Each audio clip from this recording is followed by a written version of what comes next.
Hello everyone, in this video we will learn about SAP FICO. It is an introductory video। तो हम इस vlog में SAP FICO के बारे में डिस्कस करेंगे। SAP FICO है क्या? तो यहाँ पे जो SAP FICO है ये एक बहुत ही पावरफुल टूल है जिससे हम फाइनेंशियल अकाउंटिंग और कंट्रोलिंग कर सकते हैं। Controlling means controlling of cost. यहाँ पे SAP FICO, ये जो वर्ड है FICO, ये डिवाइड किया जाता है 2 पार्ट्स में, फाइनेंशियल अकाउंटिंग और CO स्टैंड्स फॉर कंट्रोलिंग। तो SAP FI और SAP CO, तो ये 2 टर्म से बन के SAP FICO बनता है। तो यहाँ पे जो SAP FICO है एक इम्पॉर्टेंट कोर फंक्शनिंग कंपोनेंट है in SAP ERP central component that allow an organisation to manage all its financial data.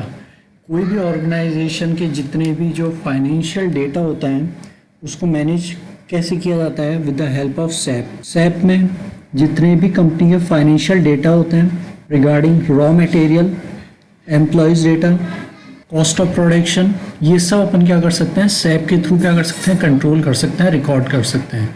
वो SAP FICO allow an organisation to share a complete version of its financial transaction data. तो यहाँ पे जो SAP FICO है allow करता है किसी भी ऑर्गेनाइजेशन को कि वो कंप्लीट वर्जन स्टोर कर सके और फाइनेंशियल ट्रांजैक्शन डेटा। एक ऑर्गेनाइजेशन ने अपनी लाइफ टाइम में जितने भी ट्रांजैक्शन किए हैं year two year, month by month और वीक बाय वीक, ये हम SAP टूल के ज़रिए रिकॉर्ड कर सकते हैं और अपना डेटा मेंटेन कर सकते हैं। ये जो SAP जो टूल है ये बहुत ही क्या होता है? फ्लेक्सिबल होता है। तो हम इसमें अपने अकॉर्डिंग मॉडिफिकेशन भी कर सकते हैं। Now SAP FI stands for financial accounting and it is one of the important module of SAP ERP।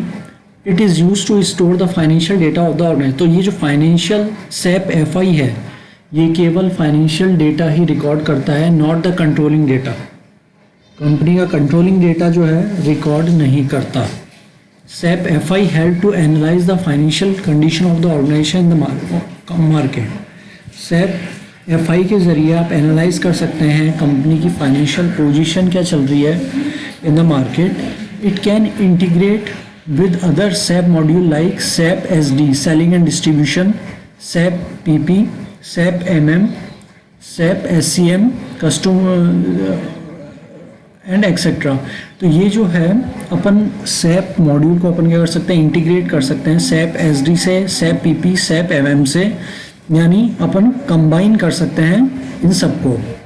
SAP controlling is another important SAP module.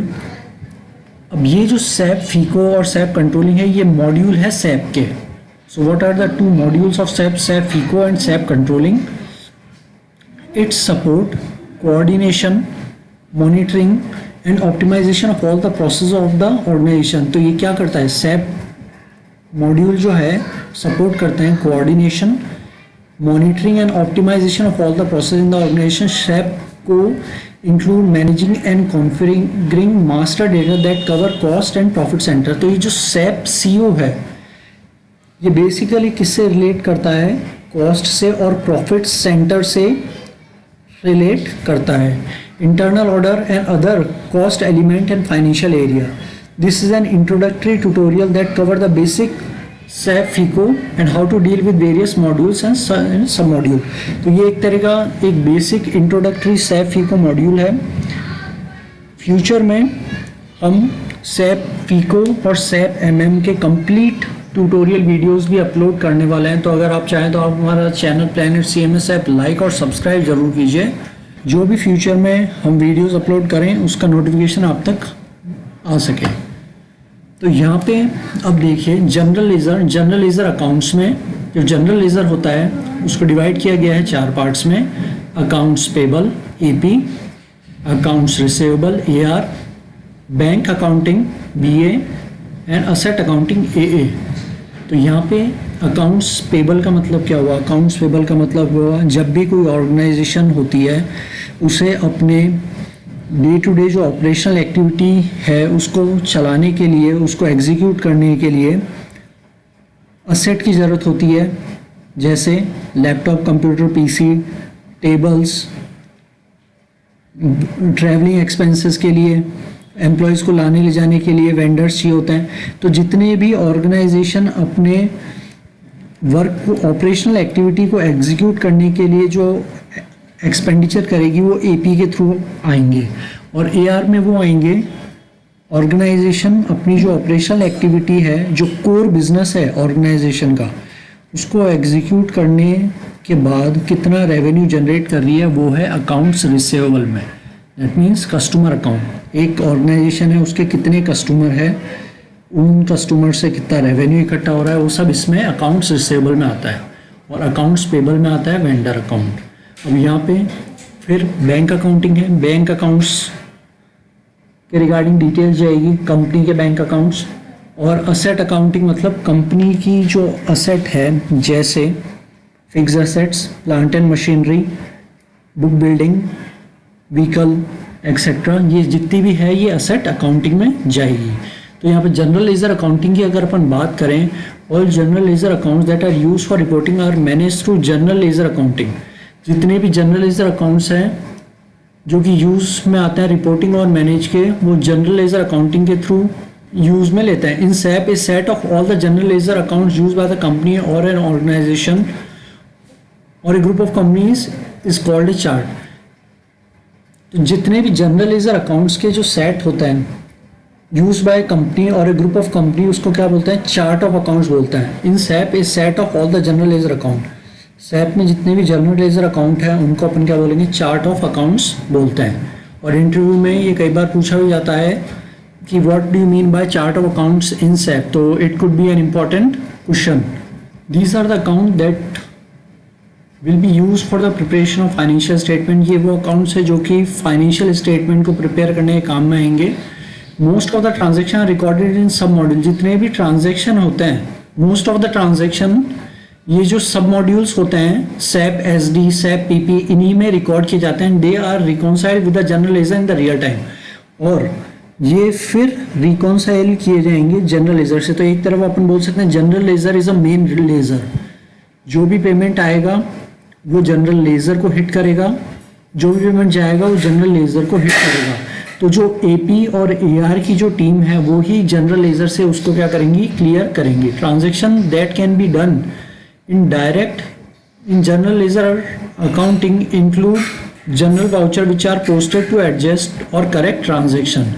Reversal can also be done from general ledger accounting. तो यहाँ पे SAP का जो सबसे important जो function है वो यही है कि रियल टाइम में आप जो भी चेंज करोगे इमीडिएटली आपको अकाउंट्स में क्या हो जाएगा, शो हो जाएगा। Balance in general ledger accounts can be displayed and trial balance extract from the system. तो ये जो है SAP एक पर्टिकुलर क्या बना सकता है, रियल टाइम में रिपोर्ट बना सकता है, और आप कहीं पर भी क्या कर सकते हैं, उसको प्रेजेंट कर सकते हैं।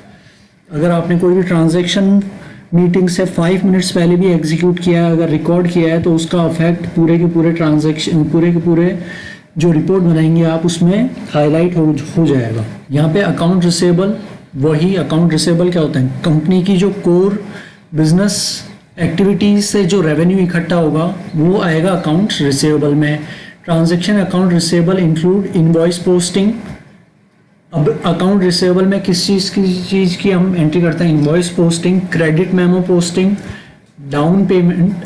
अगर किसी ऑर्गेनाइजेशन ने किसी को भी डाउन पेमेंट दिया है कोई एसेट एक्वायर करने के लिए, invoice payment, Dunning and executing customer report. Invoice का पेमेंट आया है किसी कस्टमर, ऑर्गेनाइजेशन ने किसी कस्टमर के लिए एक इनवॉइस जनरेट की, अब कस्टमर ने उसका पेमेंट किया है, तो ये AR के पार्ट में आता है।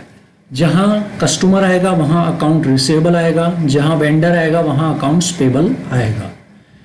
और इमीडिएटली हम एग्जीक्यूट कर सकते हैं कस्टमर रिपोर्ट। अकाउंट्स पेबल की बात करें, अकाउंट्स पेबल जो आते हैं वो मोस्टली होते हैं कंपनी अपनी कोर एक्टिविटी को परफॉर्म करने के लिए जो भी ट्रांजैक्शन करती है, जैसे असेट एक्वायर करना, laptop, PC, book building, furniture, ये जितने भी AP से रिलेटेड ट्रांजैक्शन होते हैं, एम्प्लॉयज़ को कैब फैसिलिटी प्रोवाइड करना, तो जितने भी एपी से रिलेटेड ट्रांजैक्शन होते हैं अकाउंट्स पेबल में आते हैं। Include invoice posting, credit memo posting, down payment, invoice payment, automatic payment. तो मोस्टली एंट्री दोनों में ही क्या होती है, सेम होती है, यानी जस्ट अपोजिट होती है, पर ये सारे काम दोनों में ही क्या किए जाते हैं, परफॉर्म किए जाते हैं। तो एक तरफ जहां ऑर्गेनाइजेशन की डीलिंग होती है कस्टमर से तो वो अकाउंट्स रिसीवेबल बन जाता है। जहां ऑर्गेनाइजेशन की डीलिंग हो रही है वेंडर से, अकाउंट्स पेबल बन जाता है। Asset accounting manage all transaction related to asset from an entity. किसी भी एंटिटी की जो असेट है उससे रिलेटेड जो भी ट्रांजैक्शन है वो असेट अकाउंटिंग में आते हैं। Where transaction are posted in asset account, reconciliation account in general ledger are update in real time. इनका अपडेट रियल टाइम में हो जाता है। The transaction in asset accounting include asset acquisition, asset retirement, asset sale, asset transfer, asset revaluation and asset depreciation. तो company की जो asset है उसका ट्रांसफर, सेल, रिवैल्यूएशन, डेप्रिसिएशन से रिलेटेड असेट अकाउंटिंग में आते हैं। और bank accounting, bank accounting capture all transaction with the bank. Bank reconciliation is done to reconcile all transaction recorded on the bank statement, comparing them to transaction in the system. All SAP FI sub-module are integrated and transaction are updated in real time, which means accurate financial statement can be extracted from the system at real time. तो यानी ये SAP इतना fast है कि अगर आपने कोई भी ट्रांजेक्शन 1 मिनट पहले एग्जीक्यूट किया है, SAP में फिल किया है, उस ट्रांजेक्शन का इफेक्ट जिस भी ट्रांजैक्शन पे होगा, जिस भी रिपोर्ट पे होगा, वो इमीडिएटली क्या हो जाएगा, रिफ्लेक्ट हो जाएगा। तो बैंक अकाउंटिंग का मतलब capture all transaction with the bank. एक ऑर्गेनाइजेशन का जो भी ट्रांजैक्शन हो रहा है बैंक के साथ वो क्या करेगा, कैप्चर करेगा बैंक अकाउंटिंग में। तो ये था सैप का एक बेसिक इंट्रोडक्शन। मैं चाहता हूँ आप हमारे चैनल प्लैनेट CMS सैप को लाइक और सब्सक्राइब जरूर कीजिए ताकि जो भी नोटिफिकेशन आए फ्यूचर में वो आपको क्या, हम फ्यूचर में सैप फीको और सैप MM के जो मॉड्यूल है उसकी कंप्लीट ट्यूटोरियल वीडियो जो है अपलोड करेंगे हमारे चैनल प्लैनेट CMS सैप को। तो लाइक, शेयर और सब्सक्राइब जरूर कीजिए। Thank you.